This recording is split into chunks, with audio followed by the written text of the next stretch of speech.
Today we're going to be reviewing the RedTiger F17 Elite dash cam.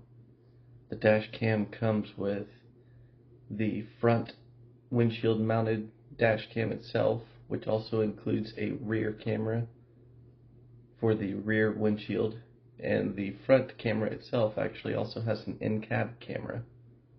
I'm going to go over in detail what I like and what I don't like about the camera. Though before I even really start the video, I could say there's not much that I don't like. So I hope this is a pretty positive review, and there will be some footage from both cameras, all three cameras I should say. I've also posted to my YouTube channel, so feel free to check out everything, and make sure you hit the like and subscribes. So we're going to just pop over to my car that I have temporarily installed this camera into. The ultimate goal was to have it in my 2026 GR Supra. That's where I was reached out by RedTiger to install this camera originally. I do have to apologize that I have gone ahead and temporarily put it in my daily driver, my 2018 Toyota Camry, and it was because I'm really concerned about the size of the camera for my GR Supra. It is a sports car and it's got a pretty limited view already, and when I first unboxed this camera, I saw that its size was about the size of a cell phone.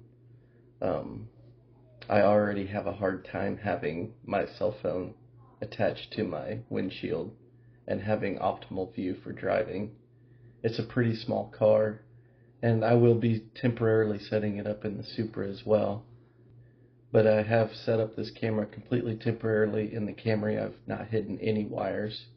I just went ahead and hooked everything up with the original contents of the F17 Elite. I did not need to use any of the contents of the hardwiring kit that I also did an unboxing for. And this will eventually be hardwired installed into both vehicles. I will need to order a second hardwire kit. So let's go ahead and get started. Let's get to the Camry. Okay, so here we are in my Camry. So from the driver's view, I have tucked it behind the rearview mirror as much as I could. This particular car has that sunscreen style, this black area towards the really small little dots. So I positioned the camera to where it didn't have that in the view. I went ahead and put the permanent mounting plate on this car using the electrostatic strip that came with the kit. You can't see the little electrostatic strip sticker, if you will, because I've trimmed it to be about the size of the mounting bracket. But this is a temporary installation, and excuse my messy car. This is my daily driver. And there's the rear camera that I put on a Steely branded by Night Eyes. I don't know if I'm saying that right, but I'll put a link in the description of the video for a link to that specific mount.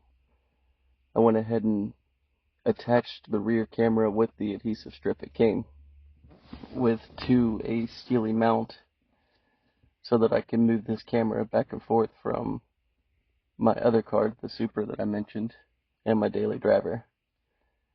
My future plans are to have a totally separate camera that I can just leave in both vehicles. But for now I wanted to test this product and see if I liked it, and maybe I'll try another brand. Probably not, because so far I'm really impressed with this RedTiger setup, and everything seems to be pretty easy to deal with, so I like it. So just to show you, when you first turn on the car,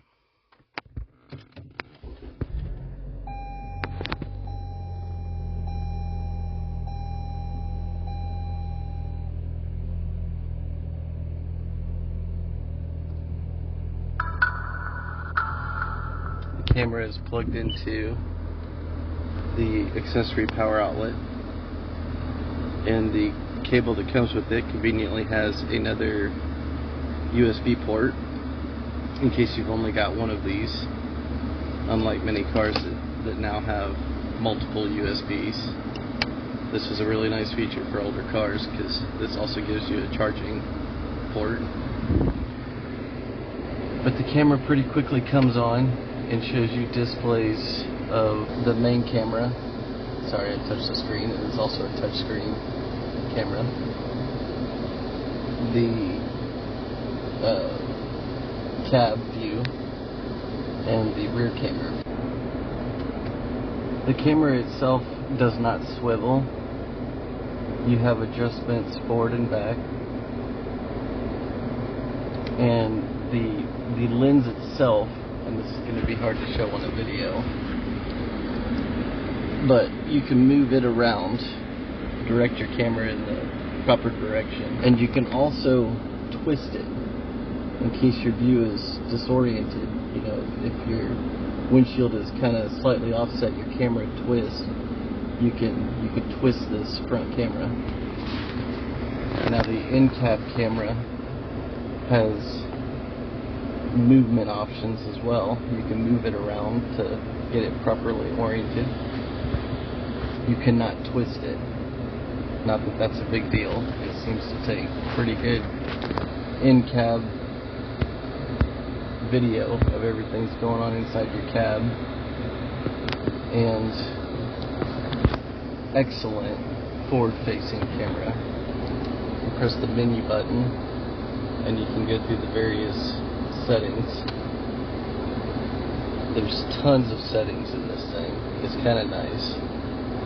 I was afraid this camera was going to be very basic, but you can adjust just about every single thing about this camera in the settings. What I really wanted to focus on in this video was how to set up the Wi-Fi and the app so that this camera is integrated to your phone and that it has a Wi-Fi connection. It's my understanding this is for backing up videos and easy transfer of files, but it's also worth noting that if you can see here on the side, the SD card is very easy to get to. I'm just going to leave it in for now because it's kind of a two-handed operation to get that out. See, this camera comes off of its mount so that you can remove the camera and put it in another vehicle.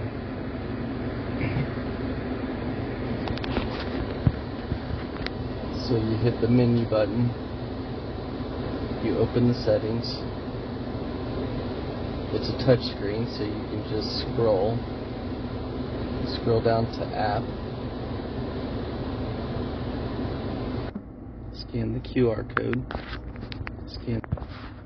download the RedTiger camera app. I've gone ahead and already registered my account, so I just need to log in. So when you get into your account, you'll see this page.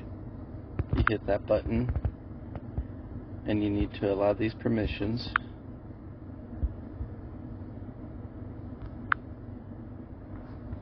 Enter your car make,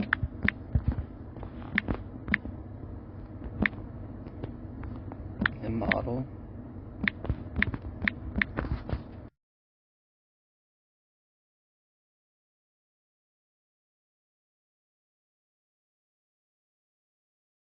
Go to the camera, hit menu, go into settings,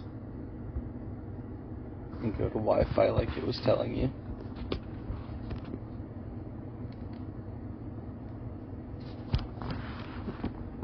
Select your band. My phone should be capable of a 5 gigahertz. Now it's telling you to open your Wi-Fi on your phone. Click the RedTiger network and enter the password that was on the screen of your camera. Make sure we typed that correctly. Tell it to connect.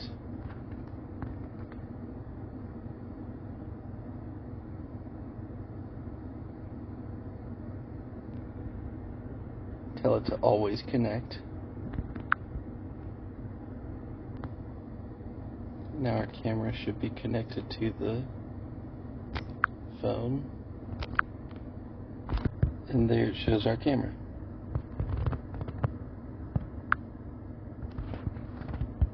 from here, you can see live footage of the camera. Right now I'm holding the camera in my hand, so you can click down here and it'll show all of your videos. Or like I showed in the other part of the video, you can actually pop the SD card out and put it into an adapter and put it in your computer. But this is a pretty convenient way to get to your videos. And this is all from the app. So to sum up the review, the RedTiger F17 Elite is really easy to install. The app is easy to use. So far I like everything about this camera, with the exception of its size. It does seem to be a little bit on the big side. The rear camera is really small, so that's nice. And my only other complaint or negative part of the review would be that the camera gets a little warm. So just be careful when you're grabbing it off of your windshield, because it's pretty warm. It seems to have tons of ventilation, so I don't really question the durability of the camera, but you just need to be careful. Thanks for watching.